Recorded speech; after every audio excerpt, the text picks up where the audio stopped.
Good morning, everyone. My name is Roy Brown. I am a representative of IHEU at the UN Human Rights Council. And it's my pleasure to welcome you here and to introduce our speakers. We're here to talk about key challenges to freedom of religion and belief. Freedom of religion or belief is one of the absolute rights enshrined both in the Universal Declaration of Human Rights and the legally binding International Covenant on Civil and Political Rights. Now, if there are any religious believers here, would you please raise your hands so that the humanist sitting next to you can give you a big hug to demonstrate that we are not hostile in any way to this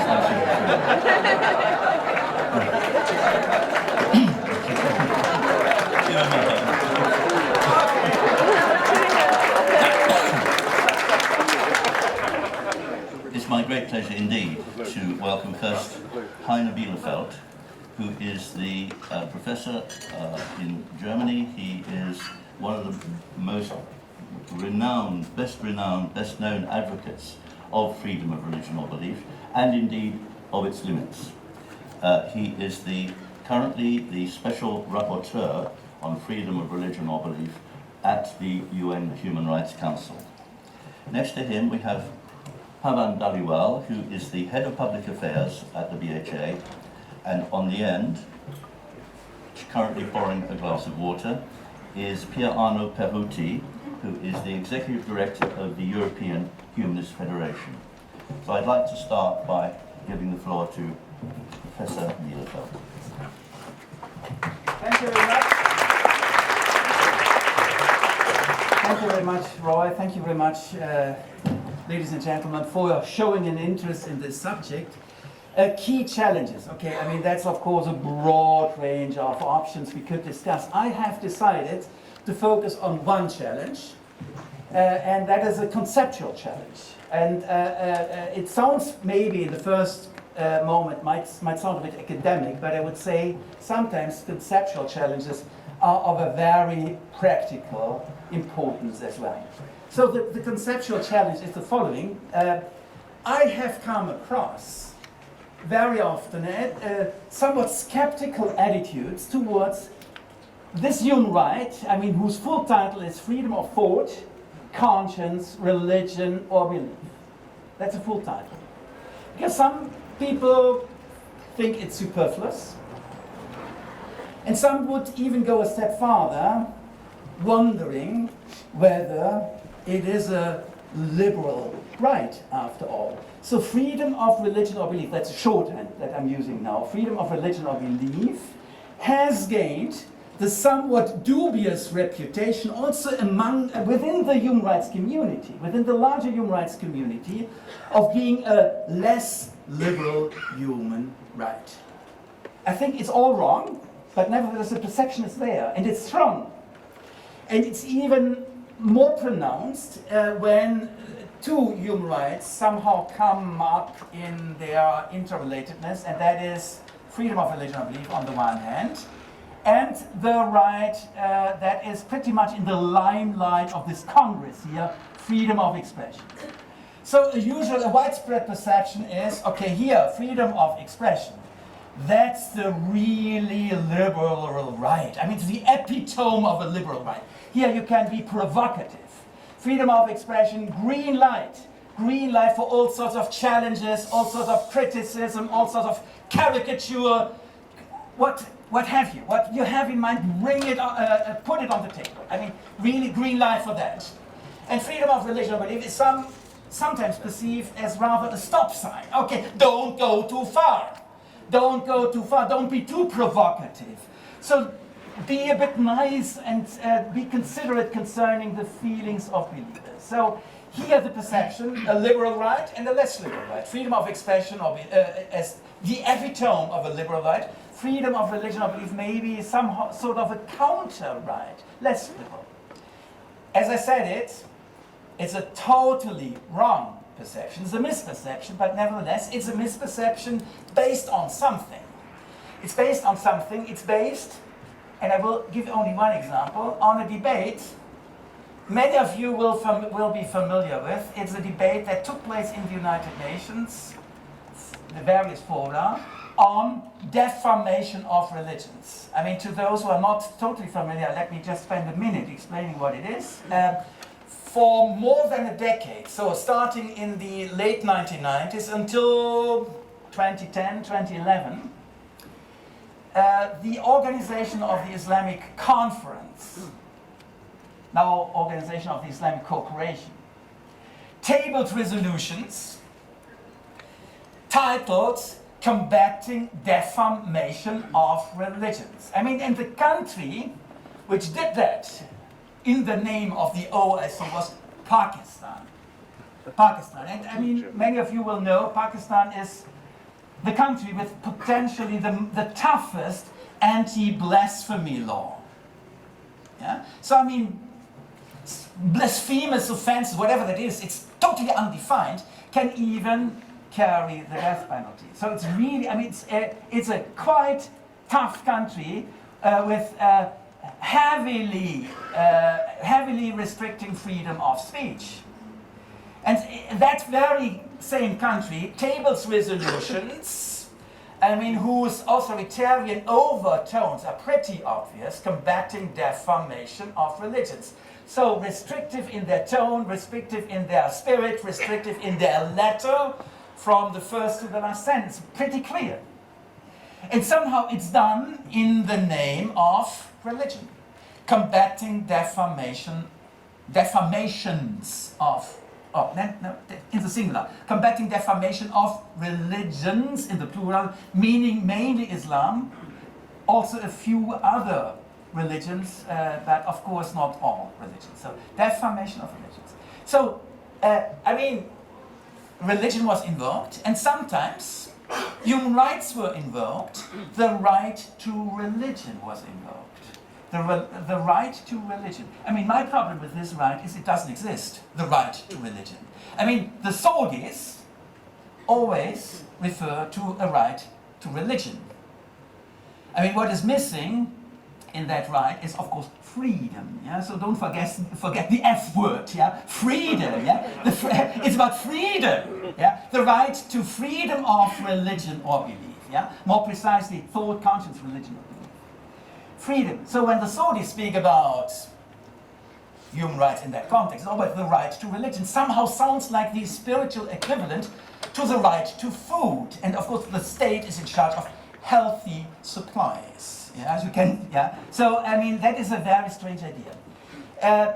In that discussion on defamation of religions, my highly esteemed predecessor, Asma Jahangir, a lawyer, a woman lawyer, by the way, also from Pakistan. Yeah? It's quite an interesting coincidence. I mean, she challenged these resolutions, saying they don't have anything to do with freedom of religion. Not anything. Because, I mean, there is no such thing like a right not to be exposed to criticism. I mean, that right would be the end of any human rights. It would be the end of the human rights discourse. If people could claim, I mean, stop criticizing me.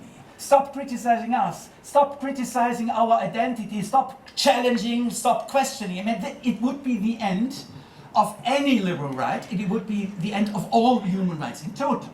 So Asma Jahangir was very clear, and I'm following in her footsteps here, that freedom of religion or belief could never have been legitimately invoked in that discussion on defamation of religion, combating defamations of religion. Because it's a right to freedom.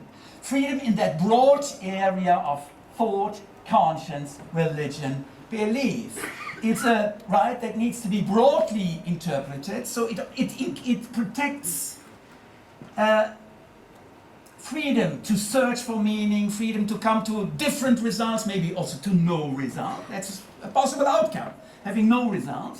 Freedom to communicate, freedom to challenge, freedom to invite others to reconsider their faith, freedom to join together with others, to worship in traditional forms, in non-traditional forms, freedom to set up new organizations, freedom to change, to abandon one's belief, freedom to educate children in one's own religion, freedom to set up institutions, freedom to have community life, and freedom to insist, leave me alone with the community. Yeah? So private aspects, public aspects, individual aspects, communitarian aspects, institutional infrastructure, very broad, but I mean the red thread running through all of this is freedom. And the right holders are not religions, the right holders are human beings. Human beings, all human beings. It's not privileging a subgroup, a subspecies, the homo religiosos. I mean, this is not privileging a particular set of people, but all human beings with their deep identity-shaping convictions. The deep identity-shaping convictions and conviction-based practices. So it's a right to freedom. And I would say it's no coincidence that in all major human rights documents, it's actually the neighbor right to freedom of expression. So look at the Universal Declaration. Article 18, here we are. Article 19, freedom of expression. European Convention, Article 9, Article 10. The new EU Fundamental Rights Charter, Article 10 and 11.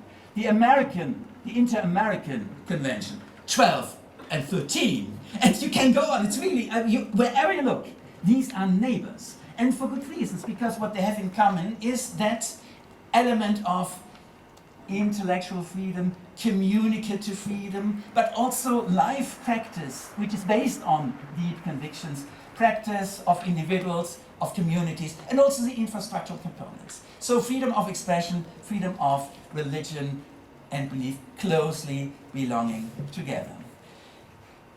I mean, it doesn't preclude the possibility of challenges, also of tensions, but I mean, it would not be a conflict, not a legitimate conflict between freedom of expression and freedom of religion or belief if a person takes their liberty to challenge religious beliefs. Of course, I mean, that's covered, no doubt about it.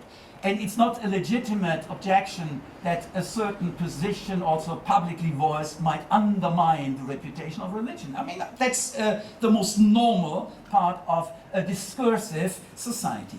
So conflicts can emerge if freedom of expression is used not to undermine belief, not to question it, but to propagate hatred. More precisely, extreme forms of hatred, the extreme forms. And there we even have an article in the International Covenant on Civil and Political Rights on the necessary, and now I quote, prohibition of national, racial and religious hatred that constitutes incitement to real acts, incitement to discrimination, hostility, violence. So not any sort of, let's say, adverse speech, nasty speech, spiteful speech would be covered by that, but speech acts which excommunicate some people from the human species, really calling upon others to act on those hateful, spiteful ideas, to act. So violence, imminent danger of violence, and similar phenomena. Now, I mean, the last point I want to mention, and then I will be finished in a minute, it's the Rabat plan of action. Roy knows it well. I think we just discovered, not surprisingly, that we both love it. And so I would like to abuse the last minute of my speech to really sell that. The Rabat plan of action, I think it's one of the most interesting recent achievements of the United Nations. It's an action plan on how to overcome hate speech. I mean, the highly problematic hate speech, including religious hate speech. The point is, there are actually 2 points. 1 point, the threshold for restrictive measures must be extremely high in appreciation freedom of speech. And if you have it as a right, of course, I mean, you can't say, okay, please make use in a nice and polite manner. I mean, you can say it, but don't expect the criminal code to play any positive role in ensuring polite usage of freedom of speech. Don't expect that. So for restrictive measures, the threshold must be very, very high. And that's really spelled out in that action plan. The most fascinating sentence, maybe also the most surprising sentence in the Rabat plan of action is, repeal blasphemy laws. I mean, it really calls upon states to do away, to wipe out blasphemy laws. Quite surprising in a document that has Rabat in its title. I mean, the Moroccan capital, the capital of one of the major Islamic countries. Yeah, so the Moroccans actually take pride. The other message, okay, high threshold for restrictive measures, is really, I mean, also in emergency situations, sometimes restrictions are necessary. The other message is, in order to counter hate speech, what we basically need is more speech. Of course, more speech, not in the sense of just more noise, yeah, but qualified speech. Good reporting, fair reporting, professional journalism, civil society organizations showing solidarity with targeted groups, challenging those entrepreneurs of hatred who always pretend to speak in the name of a silent majority. You know that, yeah? I mean, that game. And so it's important that the majority does not remain silent. So, I mean, use the place, occupy the space, make use of freedom of speech.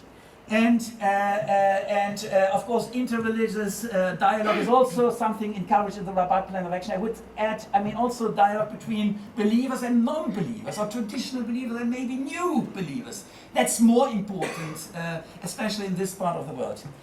So, I mean, what I really like also with the Rabat Plan of Action is it's done as a joint venture of various mandates.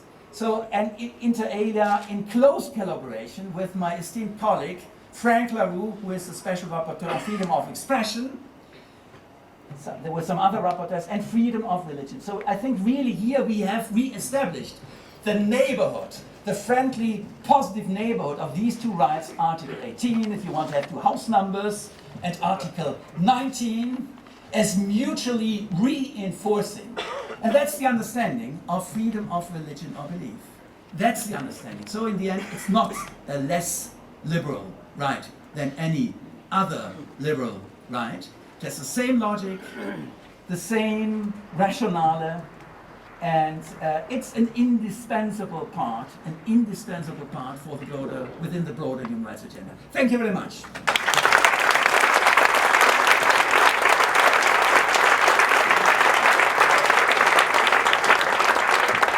Thank you very much, Heiner. I'd like to suggest that we leave questions until all three speakers have had their say, and I throw the debate open to all of you. So, Pavan Dhaliwal.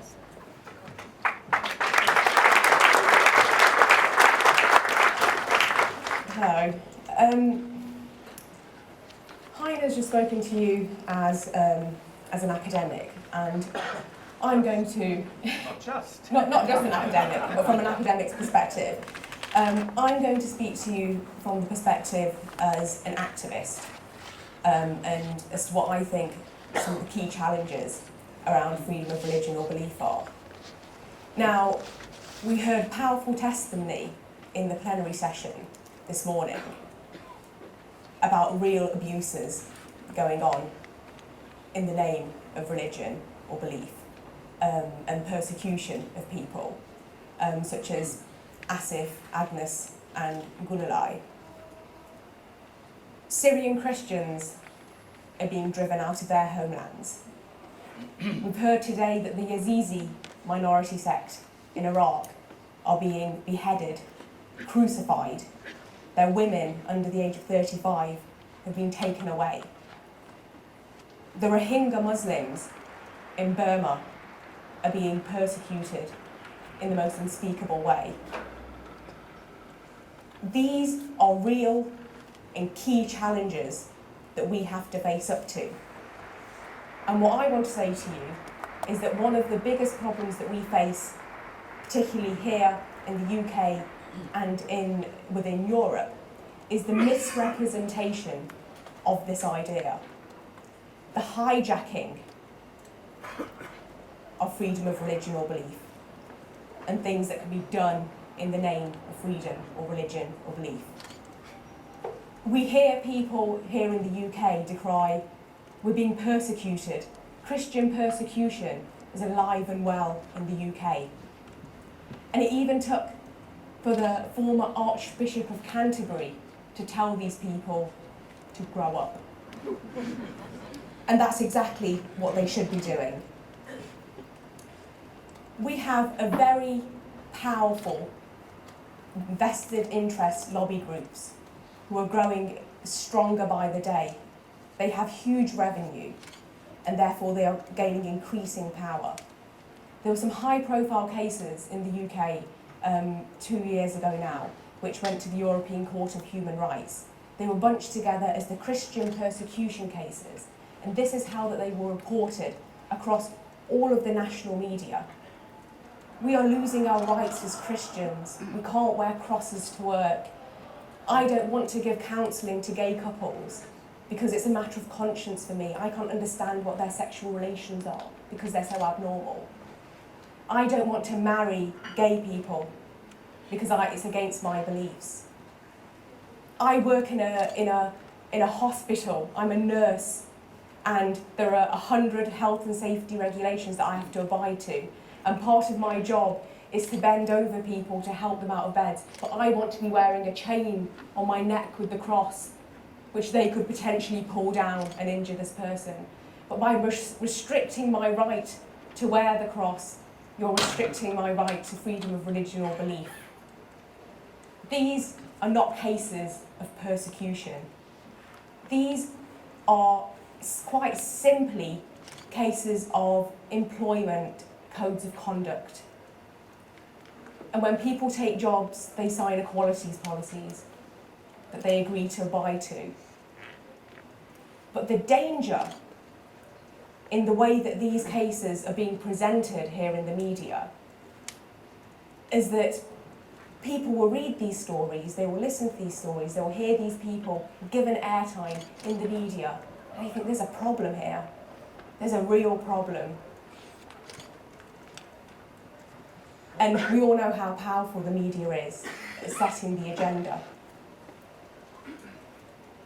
In Europe, religious lobby groups are growing, mainly funded, of course, by the US. And this will come as no surprise to everyone in the room. As soon as the religious lobby get together, the first thing to go are women's sexual and reproductive rights. That particular train is always on time. It's always the first thing that they go for. And they do it in the name of freedom of religion or belief by restricting people's rights. And so I maintain that the biggest challenge that we have to try and face is trying to turn this false narrative. Let's focus on the real issues, the real persecution that's going on. We stand shoulder to shoulder with these people. We don't see ourselves as separate from them. We're banded together under religion or belief. We have a belief system. We're protected by the same rights. And so therefore we stand in solidarity with these people. Because if one group is persecuted, then we should feel that we're being persecuted as well. Because we're all part of a collective. And we can't let this false narrative, this misrepresentation of what's going on, take away from the real issues. And as humanists, that's exactly what we should be doing. And we should be speaking out. When there are real cases of religious minorities, humanists, non-religious, freethinkers, secularists being persecuted, that's what we should be highlighting.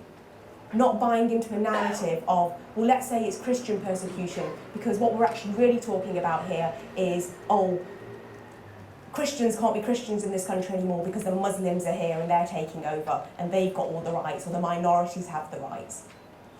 That is the wrong narrative to buy into. And we have to be really alert and really aware to that very real problem. Thank you.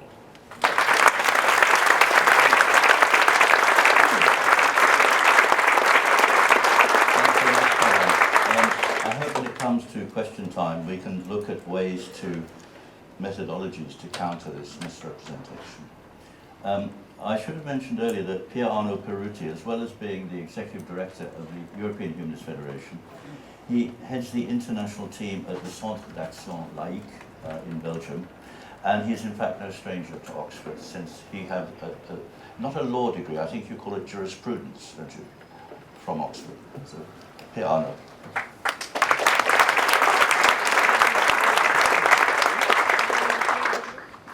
very much, Roy.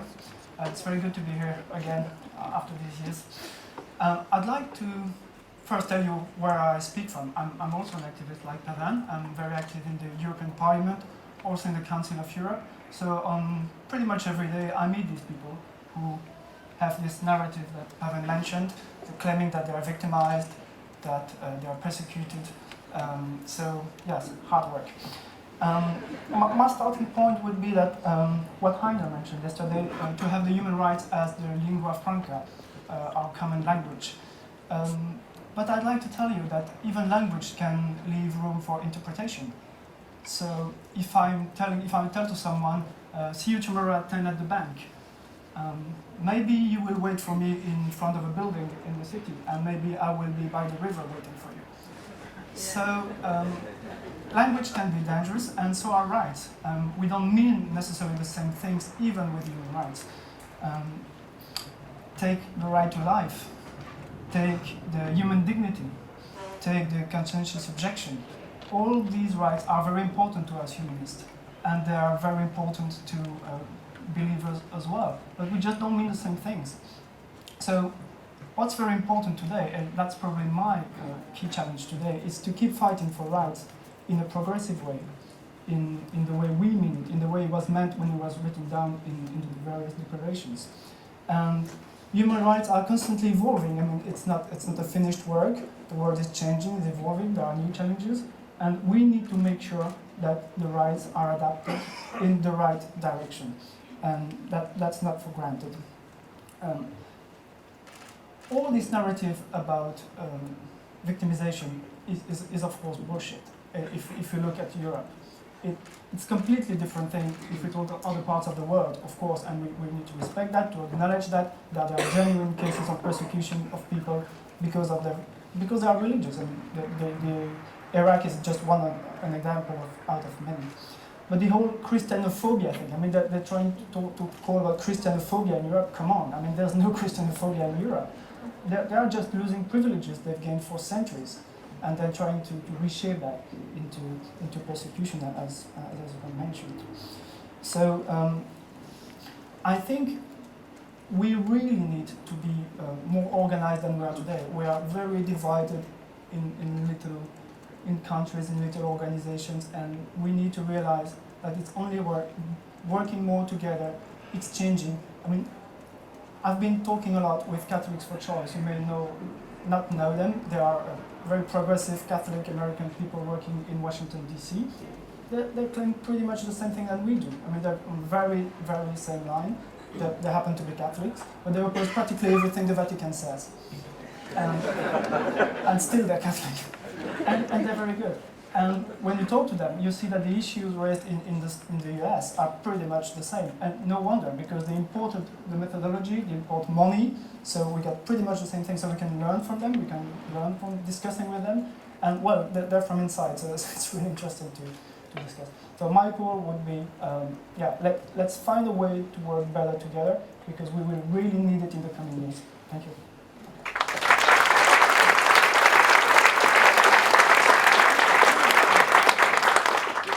Thank you all for coming and for listening.